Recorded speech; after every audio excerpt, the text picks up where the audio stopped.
Fox Bet Sportsbook, they are 9.5-point favorites against the Bears this Sunday. Justin Fields and the Bears, who were at 10-point underdogs to beat the Patriots, of course, won last night, 33-14. Is this a different Bears team than we thought we had? Shannon, what shot do you give Justin Fields and the Bears to pull off another upset at Dallas? Not much. I thought he did some really good things last night. A lot of it had to do with his leg skip, converting those third downs. They ran the ball exceptional well. You run the ball 45 times for 243 yards, over 5 yards a clip. You're doing something really, really well. But I don't think he throws the ball nearly well enough to beat the Cowboys, and that's what you're going to have to do. Eventually, they're going to force you to make some throws in order to beat them. And you remember late in the ball game, Skip, it was that throw that Jalen Hurts made to Devontae Smith that really put the game out of reach. He made some big-time throws. Actually, Chicago won for the first time in Foxborough. They had been 0-4 all time. The Bears, 243 yards on the ground, 11 of 13 on third down conversions. That's the most since conversions they've converted since 2015. But, Skip, when you look at him throwing the football, they're 26 in yards this season. They're tied for 26 with 5 touchdown passes. They're tied for 28 with 6 interceptions. He's ranked 27th in QBR at 37.3%. That's not good enough. Your quarterback got to play. Your quarterback has to play really well. If you look at when the teams that have beaten the Cowboys, Tom wasn't great, but he didn't turn it over. Jalen Hurts wasn't that great, but he didn't turn it over. And he made 2 or 3 big little plays. Cowboys lead the league. Cowboys lead the league with 29 sacks. Justin Fields been sacked 27 times. How many times do you think they're going to get him? Because a lot of times, Skip, people don't understand this, but a lot of times your most mobile quarterbacks are your most sacks because they'll run out of something in the front side and run into a sack on the back side. Yep. You look at Randall Cunningham. You look at Cam Newton. You look at the guys that you like, man, how do you get... Because they trust their ability so much, they run from one thing in one direction, and they get caught in the other direction. So for me, no, Skip, I do not believe that the Cowboys are under serious threat from the Bears. The Bears' offensive line is ranked 30th, only 32 teams. Fields pressured the most in the league, 50% of his drop back. They're coming to get him. And that's what you do with a young quarterback. I want you to make quick decisions. How fast can you make a decision? No, how fast can you make the right decision? Because everybody can think, but can you think fast enough to make the right read, make the right decision? Well, we'll see. Nah, I don't think they pose a serious threat to the Cowboys at all, Skip. I hope you are so right. I have my reservations about everything you just said. I had made the point that Detroit and Chicago back-to-back at home as Dak re-entered the fray were the 2 easiest home games any team all year could have back-to-back at home. Back-to-back. It's like, gimme, gimme, thank you, God, thank you, God. Gimme, gimme, break. Yeah, gimme, gimme, and bye. Gimme, gimme, bye. Yeah. Thank you. And then that happened. The silver lining is that at least my team ain't going to take these guys not seriously, right? Yeah. Like this woke up the Dallas Cowboys like, wait a second. See, what you just said, that's one reason why I did not watch. If we're going to play a team the next week, I never watched them play for that very reason. Okay. Because if they look good, you're like, oh, my God, we got our work cut out for them. And then if they look bad, we're about to run through them. I don't want to watch them. I don't even want to know. Hey, I'll get the game film and we'll look at it like that. But I'm not watching it on television. Okay. You might laugh or scoff at this. But Troy Aikman said something on the ESPN telecast last night that caught my ear. I know you don't listen to the sound. No. But in the second quarter, as it looked like Chicago was turning the game around, he made the point that I've been through this. I've been through what Justin Fields is going through now, where he's getting sacked like crazy and it looks like it's hopeless. And he made the case, and I'm just going to paraphrase how he said it, that a win like this on Monday Night Football at Foxborough against Coach Belichick can be franchise-altering. And I agree with that. You could look back at this game at a point where you say, wait, this Matt Eberflus guy, who used to coach in Dallas, by the way, maybe he's better than you think he is. Maybe he's Belichickian. Maybe he's the next good to great coach. And you look at what they're doing on defense, it's pretty good because Roquan Smith is pretty great. Yeah. He's about as legit as you get. Yeah. Okay, so to Troy's point, that wasn't just a squeaker where they got lucky and they got some lucky bounce turnover. It was 33-14. They ran for 243 yards. Why was it 243? Do you have your stats there? Who's at the top of the list on the Justin rush? Fields. Justin Fields ran it 14 times for 82 yards, and he was their leading rusher because Montgomery is next with 15 for 62, and then Herbert had 12 for 62. Justin Fields started to look to me like last night he was starting to get a hold of it, like the game was starting to slow down. He started to look the way I think that Jalen Hurts started to look last year that led to this year when Jalen Hurts is now at the helm of what you think is the best team in football.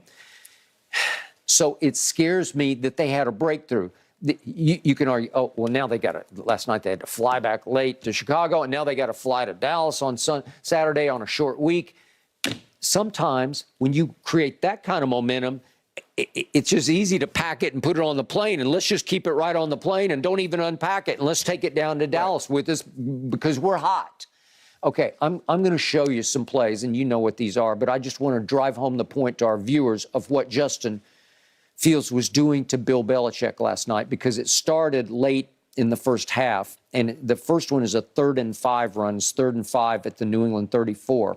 And if we could see this one that set up the touchdown pass, but if we could see the run that he makes on 3rd and 5 at the 34, this is just student body left. Yeah, that's a diagram play. That's it. And I'm like, wow. Yeah, why didn't you run more of that? Yeah. Early in his so career, good. yeah. And I got to tell you, every time I watch him run, he runs so smoothly to me. He is a gifted runner where he has easy acceleration. Yeah. Jalen Hurts is a strong runner where his lower half is so powerful that he can run through contact at the line of scrimmage and get 4 yards, right? Yep. But this kid just runs effortlessly where it looks like, oh, that's good. Right. It's not Michael Vick Lamar. It's not side to side. Right. It's just effortless but he does have escapability.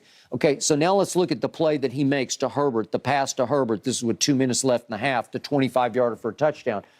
Look at the creativity. This has some Mahomes going on here, right? Because look, he's in trouble because they are all over him in the pocket, and he has to avoid and step up. Because if he throws it, it's going to get batted down. Yeah. So he pumps it and then throws the sidearm. Look at this. He has to pump, and he gets rocked, man. He got rocked. Yeah. He got hit. Judon got his front and the back. Yeah, he did. Okay, but he has to step forward and go sidearm underneath the hands of the rusher to get to Herbert. Yes. And once he gets the ball to Herbert, nobody's home. Right. Okay, so it's a pretty easy touchdown. Okay. Now, let's go to, this is a little later. They get the ball back on the fumble.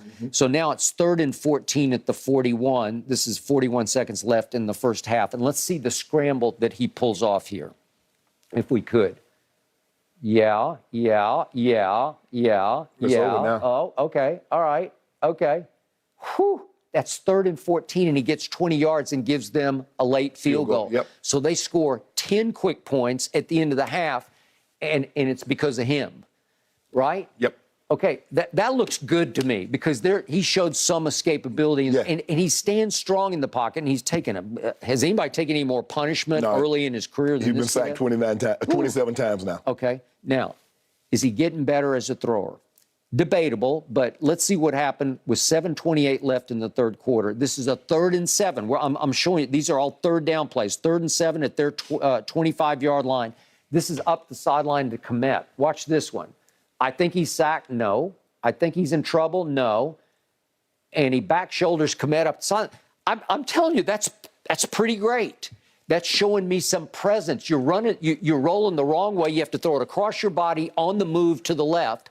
And he drops it right down the chimney, back shoulder to Kmet. But when does he look his best? When he's throwing the ball on the move. Okay. Well, put his butt on the move and stop trying to make him a pocket passer. Well, did they figure that out last night? I hope. Okay.